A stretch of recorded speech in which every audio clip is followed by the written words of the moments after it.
Hi everyone. तो की concepts bye Aditi में आपका फिर से स्वागत है।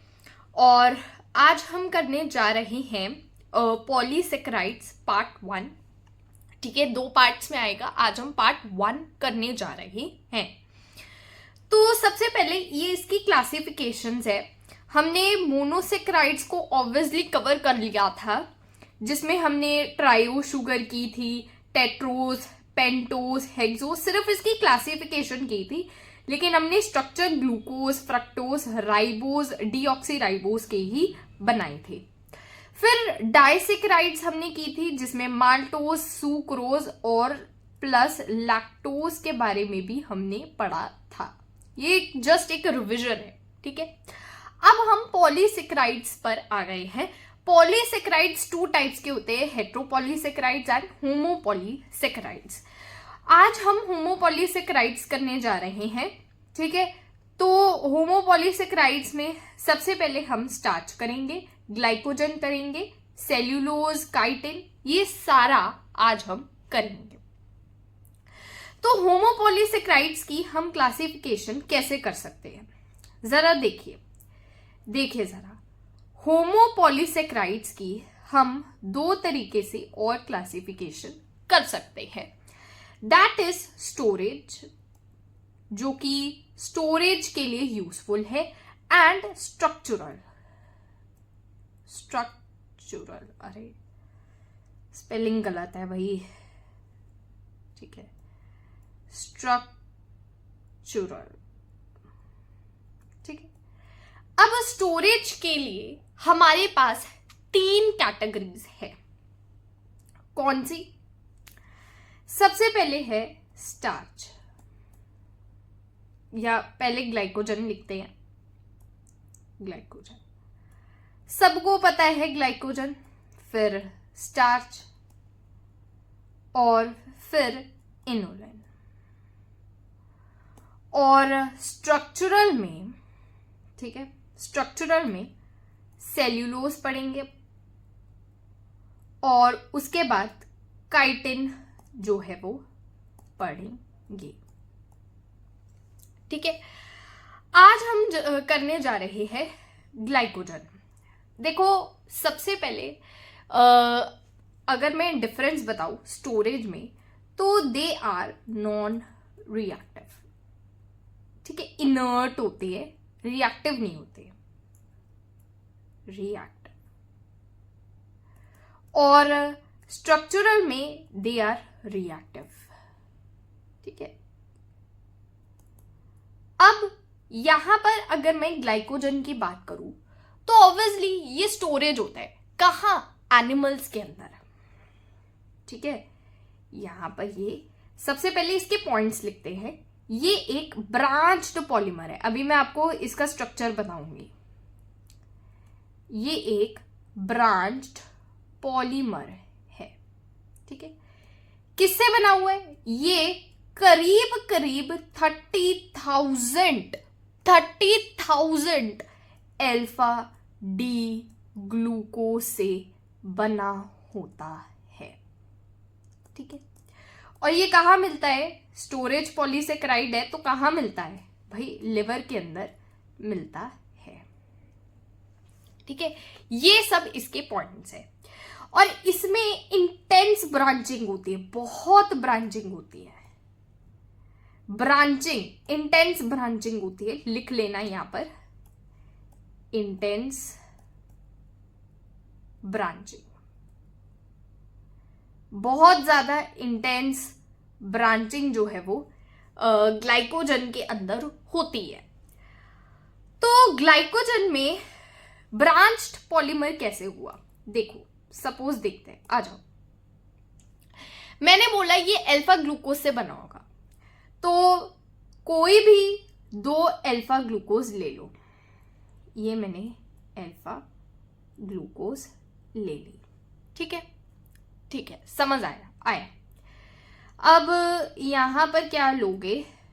H और OH। ठीक है, H और OH, OH, H, H, OH, CH2OH। ये तुम्हारा कार्बन नंबर 1 है, 2 है, 3 है, 4 है, 5 है, 6 है। अब इससे ही कार्बन नंबर एक दूसरी अल्फा ग्लूकोज भी जुड़े होंगे। ऐसे 30,000 अल्फा ग्लूकोज की यूनिट्स साथ साथ साथ साथ साथ साथ जुड़ के तुम्हारे 30,000 अल्फा ग्लूकोज एक ग्लाइकोजन का मॉलिक्यूल जो है वो बनाते हैं। तो वही है कि यहाँ पर मैं 30, since it's not possible to make 30,000, तो मैं तुम्हें ब्रांचिंग दिखाऊंगी कि कैसे होती है इसमें। तो यहाँ पर H और OH, यहाँ पर H OH OH H H OH OH sorry CH2OH H, ठीक है। अब यहाँ पर तुम इस पे भी नंबरिंग करो, 1st, 2nd, 3rd, 4th, 5th and 6th। अब तुम इसमें वाटर के मॉलिक्यूल को सबट्रैक्ट करो। ये आसानी से, अगर मैं इसको OH ना लिखने की बजाय ऐसे लिखूं, सेम ही लिखूंगी, H और O लिख दूं तो कोई फर्क नहीं पड़ेगा, है ना। और यहां पर तुम अगर इस वाटर के मॉलिक्यूल को रिमूव करोगे तो कैसे रिमूव करोगे भाई? यहां से वाटर के मॉलिक्यूल को रिमूव कर दिया। और पिछले लेक्चर में जब मैंने माल्टोज का स्ट्रक्चर बनाना सिखाया था तो तुम्हें वाटर का मॉलिक्यूल तुम्हें रिमूव करना सिखाया था। तो अब मेरा स्ट्रक्चर कैसे बन जाएगा? वाटर को रिमूव करने के बाद ये मेरा स्ट्रक्चर कुछ इस तरह से बन जाएगा। देखना जरा, यहां पर बीच में O का लिंकेज आ जाएगा, ठीक है। ये तो हमें समझ में आ गया, तो इसमें यहां पर अल्फा 1 to 4 ग्लाइकोसिडिक लिंकेज तो बन गया, जो मैंने आपको पिछले लेक्चर में सिखाया था। पर अब इसमें अल्फा 1 to 6 ग्लाइकोसिडिक लिंकेज भी बनेगा। कैसे? ये एक चेन हो गई, ये स्ट्रेट चेन ऐसे ही चलती रहेगी, ये स्ट्रेट चेन ऐसे ही चलती रहेगी, ठीक है। बहुत सारे अल्फा ग्लूकोज के मॉलिक्यूल जो है वो स्ट्रेट चेन बनाते रहेंगे। लेकिन यहां से हमें ब्रांचिंग भी तो करनी है, तो उस ब्रांचिंग को करने के लिए कैसे यहां पर ब्रांचिंग होगी वो वही हम समझते हैं। आओ जरा, एक ग्लूकोज का स्ट्रक्चर जो है ना, ये यहां पे बनाते हैं। ये ऐसे मैंने बना दिया, HOH HOH OH HOH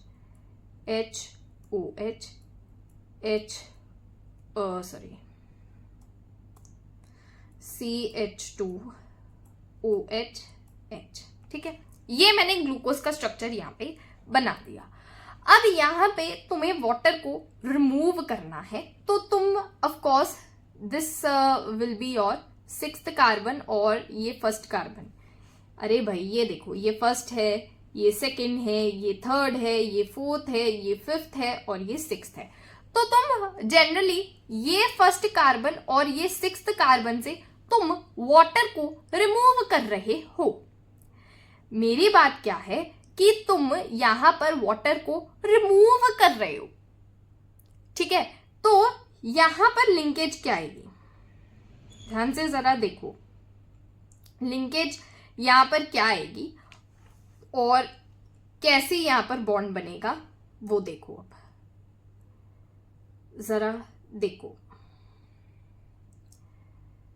यहां पर तुम्हारा फंक्शनल कार्बन था ना, ये O है और ये H है, ठीक है। ये CH2OH है और यहां पर H है, यहां पर तुम्हारा ये वाटर का मॉलिक्यूल चले गया, ये तुम्हारा वाटर का मॉलिक्यूल चले गया। अब यहाँ पे लिंकेज कैसे बनेगी, ये देखो जरा, ये देखो जरा। अब तुम्हारी लिंकेज कैसी बनेगी, देखो जरा, ये H है, ये O है, यहाँ पर CH2।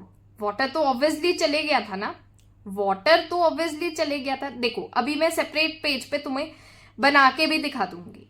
ये CH2 और यहां पर तुम्हारी ये वाली ग्लाइकोसिडिक लिंकेज चली गई, क्योंकि यहां से H गया, यहां से OH गया, जो बचा हुआ O था उसने ग्लाइकोसिडिक लिंकेज बना ली। और क्योंकि ये कार्बन नंबर 6 और 1 के बीच में हो रही है, तो यहां पर तुम्हारा अल्फा 126 ग्लाइकोसिडिक लिंकेज जो है वो होगी। अब यहां पर देखते हैं, एनसीईआरटी का ही डायग्राम है। देखो तुम्हें ये तो पता लग गया, ये तो तुम्हें पता लग गया कि स्ट्रेट चेन कैसे बन रही है। स्ट्रेट चेन कैसे बन रही है, with the help of alpha 124 glycosidic linkage. ठीक है, सिंपल वाटर के मॉलिक्यूल्स को ये वाला अल्फा 124 जो है वो ग्लाइकोसिडिक लिंकेज है, ये वाला। ठीक है, ये वाला अल्फा 124 ग्लाइकोसिडिक लिंकेज है। ठीक है, लेकिन अब अगर तुम्हें अल्फा 126 ग्लाइकोसिडिक लिंकेज बनानी है तो तुम्हें यहां पर ये बना रहना पड़ेगा। मान लो यहां पर मैंने HOH, ठीक है, यहां पे बनाया, यहां पर भी HOH बनाया, यहां पर OH बनाया, यहां पर भी मैंने HOH बनाया, ये OH CH2OH बनाया, ये मेरा अल्फा ग्लूकोज है। अब मुझे इसको ब्रांच करवाना है, तो मैं एक अनदर मॉलिक्यूल ग्लूकोज का बनाऊंगी। ये O इस तरह से, H और OH, HOH, HOH, HOH और CH2OH। अब यहाँ पे बस तुम्हें वाटर के मॉलिक्यूल को उड़ाना है। ये OH गया और यहां से H चले गया, और तुम्हें वाया O और H को जोड़ देना है। तो यहां पर इस तरह से तुम्हारा जो स्ट्रक्चर है वो बन जाएगा। आई होप कि तुम्हें यहां पर ग्लाइकोजन का स्ट्रक्चर कैसे बनाना है वो यहां पे समझ में आ गया होगा। तो स्टार्च है, स्टार्च भी यहां पर होमोपॉलीसेकेराइड ही है, होमोपॉलीसेकेराइड ही है। ठीक है, स्टोरेज है और प्लांट्स के अंदर मिलता है, प्लांट्स के अंदर ये स्टोर होता है। ठीक है, प्लांट्स के अंदर ये स्टोर होता है और ये भी ब्रांच्ड ही है, ये भी ब्रांच्ड ही है। और ब्रांचिंग हर एक 8 यूनिट के बाद ब्रांचिंग होती है। ये इंटेंस ब्रांचिंग जैसा नहीं होता जैसे हमने ग्लाइकोजन के अंदर जो है वो देखा। यहाँ पे हर एक 8th यूनिट के बाद ब्रांचिंग जो है वो हमें दिखती है। अब स्टार्च जो है ना, ये 2 मॉलिक्यूल से बना होता है। कौन से 2 मॉलिक्यूल वो भी बताती हूं। एक होता है अमाइलोज, अमाइलोज जो है, और एक होता है अमाइलोपेक्टिन। दोनों ही अल्फा डी ग्लूकोज से बने होते हैं। ठीक है, ये भी अल्फा डी ग्लूकोज से बना होता है।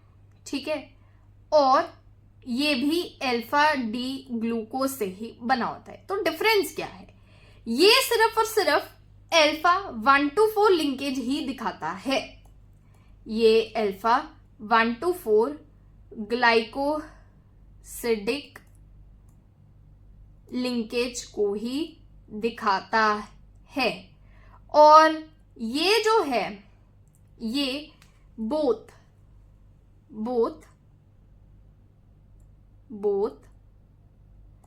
Alpha 124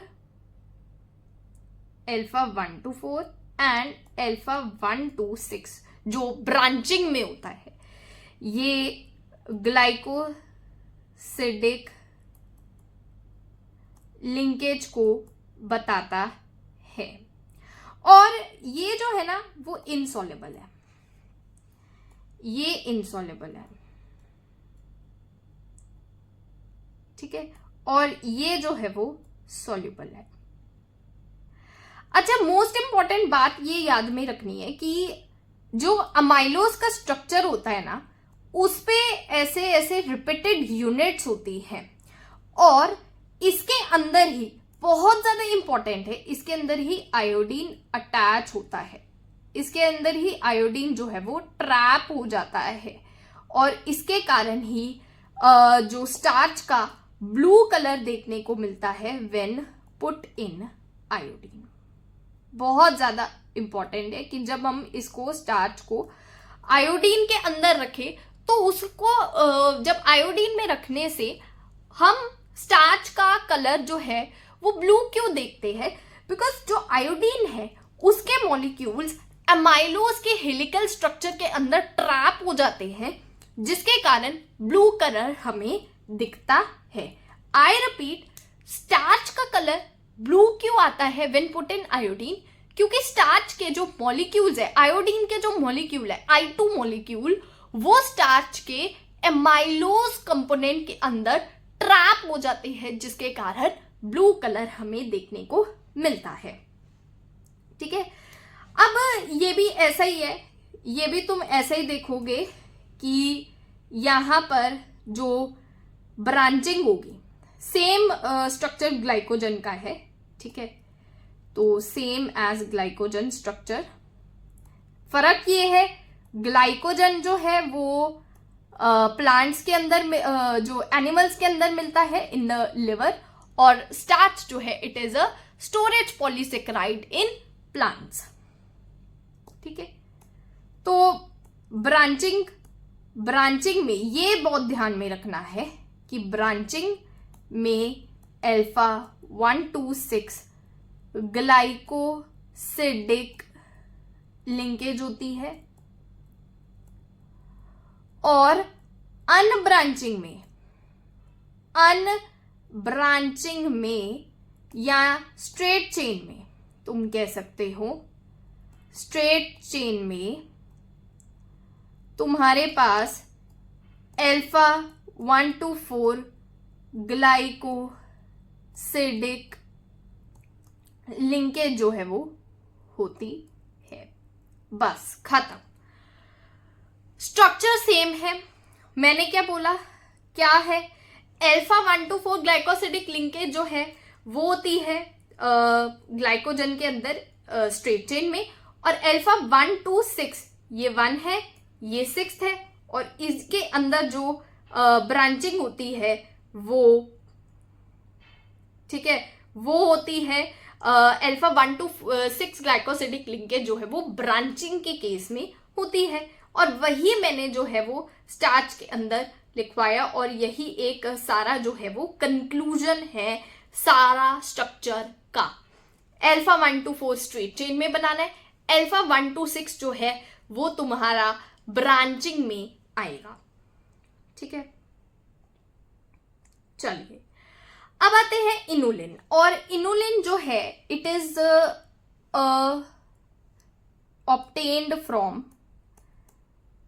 obtained from dahlia plant. Dahlia एक प्लांट है और उससे ये ऑब्टेन होता है। ठीक है, अनब्रांच्ड होता है ये, अनब्रांच होता है ये, और केवल इसमें बीटा फ्रक्टोज मिलता है which has beta 1,2,4 glycosidic linkage. ठीक है, बीटा फ्रक्टोज के ही केवल और केवल मॉलिक्यूल्स मिलते हैं, क्योंकि ये अनब्रांच्ड है, क्यों, तो सिर्फ 1,2,4 ग्लाइकोसिडिक लिंकेज ही मिलेगी, 1,2,6 नहीं मिलेगी। और ये रेनल फंक्शनल टेस्ट में यूज होता है, किडनी प्रॉपर फंक्शन कर रही है या नहीं उसके लिए ये यूज होता है। तो ये लिख लेते हैं अपन यहां पर, यूज इन रेनल या we can say kidney, function, test, और वी कैन से RFT।